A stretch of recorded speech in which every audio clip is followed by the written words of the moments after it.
الذي جعل لكم الأرض فراشا والسماء بناء وأنزل من السماء ماء فأخرج به من الثمرات رزقا لكم فلا تجعلوا لله أندادا وأنتم تعلمون. Salah satu faktor yang membuat paham flat earth dengan mudah dipercayai oleh sebagian orang adalah anggapan bahwa bumi datar sesuai dengan teks kitab suci, baik itu Injil, Taurat, dan Al-Quran. Lebih jauh lagi, sebagian penganut paham bumi datar yang berlandaskan atas tafsir kitab suci menganggap bahwa orang-orang yang mengatakan bumi berbentuk bulat mendustakan kitab suci. Bahkan ada yang terang-terangan menuduh kafir.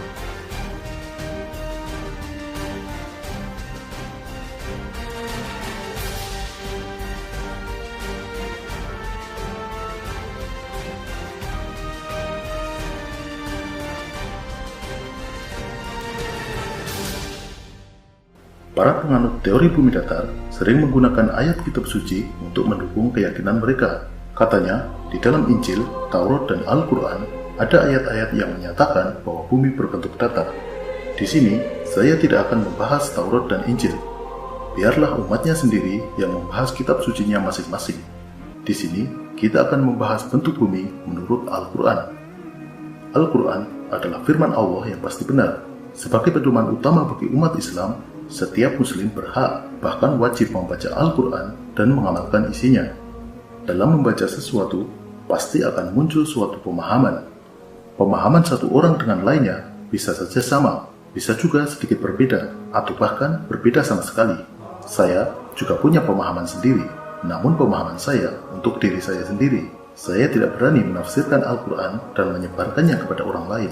Saya sadar tidak punya kompetensi dalam hal itu. Ilmu yang saya miliki tidak cukup untuk itu. Orang yang menafsirkan Al-Quran harus memiliki beberapa dasar ilmu. Ilmu bahasa Arab itu mutlak, harus mengetahui makna tiap kata atau disebut sebagai ilmu lughah. Memahami tentang susunan kalimat dan perubahan kata dalam kalimat, nahwu dan shorof. Bisa membedakan mana makna kata yang apa adanya dan mana makna yang kiasan, disebut bayan. Dan banyak lagi ilmu bahasa lainnya. Selain itu, harus mengetahui konteks ayat tersebut mengenai apa. Karenanya harus tahu sebab turunnya ayat atau asbabun nuzul. Dan karena manusia yang paling tahu isi Al-Quran adalah Nabi, maka juga harus menguasai ilmu hadis. Setidaknya ada 15 bidang ilmu yang harus dikuasai. Karena kita sama-sama tidak menguasai ilmu tafsir tersebut, apalagi hanya mampu membaca artinya dari terjemahan, maka kita mengikuti pendapat para ulama. Lalu, bagaimana pendapat para ulama tentang bentuk bumi menurut Al-Quran? Pertama, mari kita lihat pendapat ulama zaman dahulu, ulama abad pertengahan, zaman sebelum ada teleskop, apalagi satelit. Ibnu Taimiyah yang hidup pada abad ke-7 Hijriah atau abad 13 Masehi mengatakan, dan tertulis dalam kitab kumpulan fatwanya atau Majmu' Fatawa, tidak ada perselisihan di antara para ulama bahwa langit itu seperti bulat. Demikian pula, mereka telah bersepakat bahwa bumi dengan seluruh pergerakannya, baik daratan dan lautan, seperti bulat. Ibnu Taimiyah adalah seorang ulama besar yang pengaruhnya sangat luas sampai di abad modern ini. Fatwa-fatwanya menjadi rujukan hingga sekarang. Bahkan, beliau digelari sebagai Syekhul Islam. Kemudian, Ibnu Hazm, seorang ulama dan cendekiawan dari Andalusia atau Spanyol sekarang ini, hidup beberapa abad sebelumnya, yaitu pada abad 4 Hijriah atau abad ke-10 Masehi, 1000 tahun yang lalu dari sekarang. Beliau mengatakan, dan tertulis dalam kitab Fasl fil Milal, para ulama kaum muslimin yang berhak mendapat gelar imam radhiyallahu anhum tidak mengingkari bahwa bumi itu bulat. Tidak pula diketahui dari mereka yang membantah sama sekali. Bahkan, bukti-bukti dari Al-Quran dan Sunnah membuktikan bahwa bumi itu bulat. Selain itu, masih banyak ulama-ulama klasik yang mengatakan bahwa bumi berbentuk bulat. Misalnya, Ibnul Qayyim Al-Jauziyah, Ibnu Khaldun, Al-Maqdisi, dan lain-lain. Belum lagi, cendekiawan muslim seperti Al-Idrisi, Al-Biruni, dan Ibnu Sina. Dan perkataan mereka tertulis dalam kitab yang masih bisa dibaca hingga saat ini, bukan sekedar konon katanya. Abu Raihan Muhammad bin Ahmad Al-Biruni atau Al-Biruni, namanya sering dicatat oleh video FI101 dan dikatakan bahwa beliau percaya bumi datar. Padahal kenyataannya sebaliknya. Al-Biruni mewariskan banyak karya tulis, salah satunya kitab Qonun Al-Mas'udi yang membahas tentang gerakan, bentuk, dan ukuran bumi. Al-Biruni juga berhasil menghitung keliling dan jari-jari bumi yang hasilnya jauh lebih akurat daripada perhitungan cendekiawan Yunani dan Romawi. Kitabnya bisa dibaca sampai saat ini. Bahkan, jauh sebelum Isaac Newton menemukan hukum gravitasi, Al-Biruni sudah mengemukakan konsep tentang gravitasi. Sekarang, bagaimana dengan ulama modern? Dengan perkembangan ilmu pengetahuan, bukti bahwa bumi berbentuk bulat semakin jelas. Tentu saja, mayoritas percaya bahwa bumi berbentuk bulat. Dan hakikat ini Al-Quran menyebutkan diturunkan kepada Nabi pada 1400 tahun yang lalu. Ternyata sekarang terbukti, bukan malam itu berganti dengan siang, tidak. Hanya bergeser waktu kan. Buktinya di sini siang, di Amerika malam. Berarti malam tidak pernah akan hilang. Ini menunjukkan bahwasanya bumi itu bulat dan berputar melalui garis edarnya, dan itu adalah diisyaratkan dalam Al-Quran. Allah gives a similar message in Surah Az-Zumar, chapter number 39, verse number 5. It is Allah subhanahu wa ta'ala who overlaps the night unto the day and overlaps the day unto the night. The Arabic word used here is kawara, which means to overlap or coil. So the Quran says it is Allah subhanahu wa ta'ala who overlaps or coils the night unto the day and overlaps or coils the day unto the night. Coiling, the word kawara is used, how you coil a turban onto your head. So this overlapping and coiling of the night unto the day and the day unto the night is only possible if the shape of the earth was spherical. If it was flat, it was not possible. Nah kemudian, begitu diungkapkan fakta ilmiah tentang adanya sistem matahari, di mana matahari menjadi pusat daripada peredaran aneka ragam planet yang ada di sekitarnya yang terus beredar mengelilinginya sesuai dengan orbit yang sudah ditentukan oleh Allah Subhanahu wa taala, maka seluruh benda-benda langit yang ada di sekitar matahari dan matahari sebagai pusat daripada peredarannya itu disebut dalam ilmu astronomi dengan sistem tata surya. Nah, sistem tata surya inilah yang dikenal oleh para ahli astronomi sebagai langit dunia yang pertama. Nah, kalau ini kita tarik ke apa yang telah difirmankan oleh Allah Subhanahu wa taala, maka berarti al-kawakib maknanya tidak hanya meliputi bintang, tapi juga meliputi planet, meliputi satelit. Satelit yang dimaksud di sini adalah satelit alami. Seperti bumi itu planet punya satelit. Nah, satelit bumi adalah bulan. Jadi bulan itu bukan planet, bulan itu adalah satelit daripada planet bumi. Nah, umumnya satelit itu lebih kecil dibandingkan dengan planet, dan dia tidak terlepas daripada gravitasi sebuah planet, sehingga satelit tadi dipaksa untuk juga ikut beredar sesuai dengan edaran daripada planet yang menariknya di dalam orbitnya masing-masing. Bumi itu bulat. Nggak percaya, minggu sing dulu, ini bunga lagi tiga. Sebelum kamu naik dan menghubungi bumi, rasa bantah aku. Tapi menurut penelitian di Eropa, ada beberapa hasil potret bumi yang ini ngerti aku ini kayak bunga teratai, karpe. Bunga teratai pinggirnya ini gunung es, ya. Jadi selinging ini orang ukur, selinging ini mengenai di atas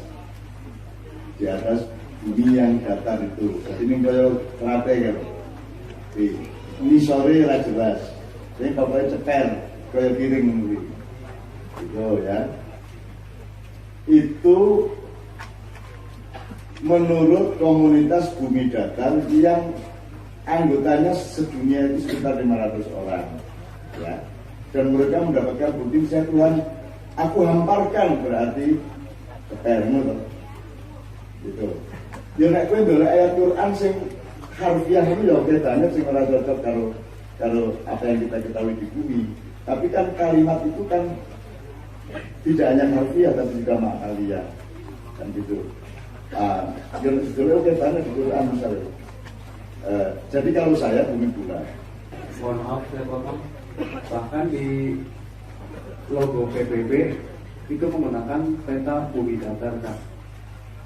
Itu jeruk loh, tak cukup jeruknya terus kulitnya kok seperti ini. Gitu loh. Ini emang sensasional dan enak rasanya bumi datar. Jadi kartunya loh bumi datar, terus sering ingin bulannya yang ingin pilih, terus semua bintang-bintang itu seperti menghiasi bumi ya. Jadi bumi ini pusat segala sesuatu. Menurut kartu ngomong kui. Dan itu sebenarnya reaksi terhadap NASA. NASA itu perusahaan antariksa yang jualan satelit itu. Jadi mereka itu cemburu loh, kok satelit $1 banget, gitu. Indonesia ini kan negara dengan 12,5% khatulistiwa sehingga punya hak untuk beli satelit. Singapura itu negara satu kecamatan, orang beda. Tapi sekarang faktanya Singapura punya banyak satelit atas nama Indonesia. Gitu loh. Nah, kita melihat itu sebagai penjajahan atau kasodako terserah.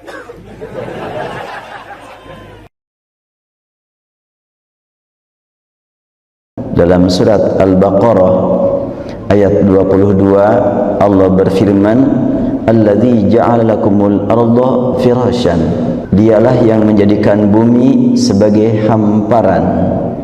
Kalimat firasyan ini jelas tidak diragukan memberikan makna kalau secara bahasa aslinya firasyan adalah satu hamparan. Namun kita perhatikan tulisannya fa ra shin alif. Ro-nya dibaca panjang tapi tanpa huruf alif. Tentu penulisan tanpa alif dengan bacaan panjang mengandung makna yang sangat mendalam. Kita perhatikan tulisan firasyan yang awal, yang asal makna satu hamparan. Allah telah menciptakan bumi sebagai firasyan. Apabila tidak pakai tanda baca, tentunya antara bacaan firasyan dengan furusyan sama. Kalau firasyan satu hamparan, tapi kalau furusyan bukan satu tapi banyak. Dari situ dapat dipahami bahwa kalimat firasyan ini dengan tulisan tanpa alif ada makna. Kalau pakai alif menunjukkan cuma satu hamparan. Tapi kalau tidak pakai alif, hamparannya itu banyak. Ketika bumi bulat, bumi seperti ini, di sini terhampar, terlihat, di sini kan gelap, menunjukkan bahwa memang bumi itu adalah sudah disebut-sebut dalam Al-Quran. Firasyan itu bacaannya satu hamparan, tapi tulisannya tidak satu, banyak hamparannya. Kenapa disebut hamparan? Biar terasa kita tinggal di bumi tenang, tentram, tidak takut jatuh. Sebab kalau pemainnya ini bulat, kita berada di sini akan takut jatuh. Tapi tidak terasa kan? Dan atas bawah itu kan tergantung posisi kita berada di mana. Atas bawah itu bukan tempat yang menunjukkan atas bawah, tapi posisi kita.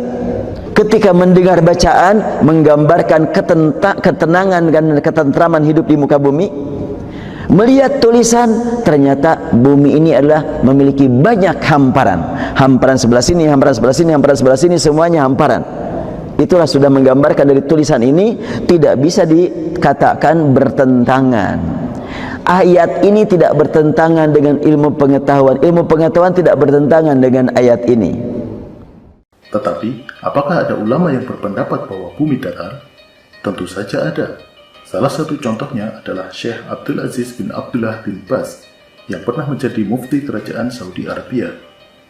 Tahun 1993, beliau mengeluarkan fatwa yang mengatakan bahwa bumi berbentuk datar. Fatwa ini sempat memicu kehebohan. Fatwa ini bahkan ditanyakan orang kepada Syekh Nasiruddin Al-Albani yang berpendapat bahwa bumi berbentuk bulat. Mungkin sebagian dari Anda mengenal Syekh Nasiruddin Al-Albani dari buku ini. Terlepas beberapa pro dan kontra terkait masalah fikih, Syekh Al-Albani adalah seorang ulama besar, hafiz Quran dan penghafal ribuan hadis. Menanggapi fatwa tersebut, Syekh Al-Albani menjawab bahwa berdasarkan Quran dan ilmu geografi, bumi berbentuk bulat. Dan Al-Albani berharap kesalahan Syekh Abdul Aziz bin Baz adalah kesalahan geografi. Maksudnya, Syekh Nasiruddin Al-Albani sangat menghormati ketinggian ilmu Syekh Abdul Aziz bin Baz dalam hal Al-Quran. Dan kesalahan beliau adalah kesalahan dalam bidang geografi, sesuatu yang tidak dipelajari oleh Syekh Abdul Aziz. Menjelang akhir hayatnya, Syekh Abdul Aziz bin Baz merubah pandangannya.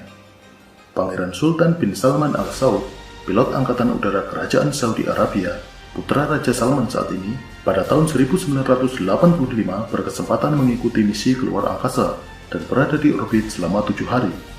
Pangeran Sultan melihat sendiri bentuk bumi dari luar angkasa. Pertemuan Syekh bin Baz dengan Pangeran Sultan membuat Syekh Abdul Aziz bin Baz merubah pandangannya tentang bentuk bumi.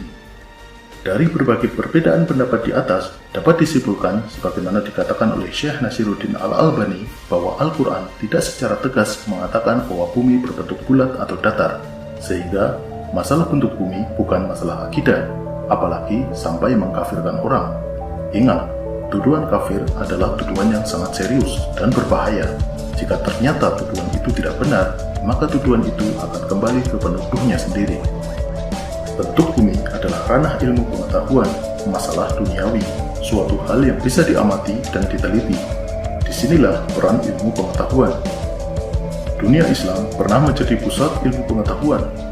Baghdad, Andalusia, Damaskus pernah menjadi tempat berkumpulnya cendekiawan-cendekiawan dari berbagai bidang ilmu. Cendekiawan-cendekiawan Muslim pada masa itu menghasilkan karya monumental dan diakui oleh dunia barat. Karya mereka menjadi landasan bagi ilmu pengetahuan modern.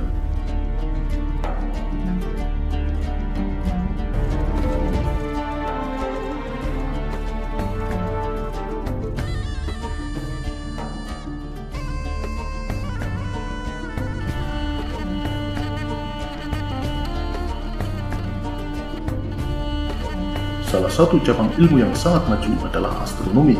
Kita masih bisa melihat jejaknya hingga saat ini. Kalau kita perhatikan nama-nama bintang di langit, sebagian besar berasal dari bahasa Arab.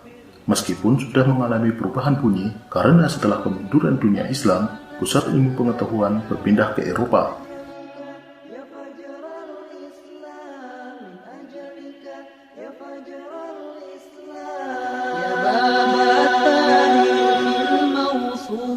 قد أقبل فارسك الموعود يا باب التاريخ الموصول قد أقبل فارسك الموعود من بعد متاهات وشرود من بعد متاهات وشرود بيديه المفتاح المفقود والنصر برايته معقود من أجلك يا فجر الإسلام.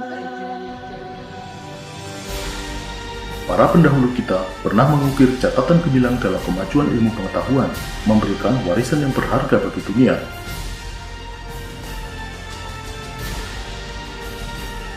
Sekarang giliran Anda untuk menghidupkan lagi kejayaan dalam dunia ilmu pengetahuan. Pelajari ilmu pengetahuan, kembangkan teknologi, bukan sibuk menyalahkan dan membuat tuduhan konspirasi kepada pihak lain yang sudah lebih maju. Itu hanyalah sikap seorang pecundang.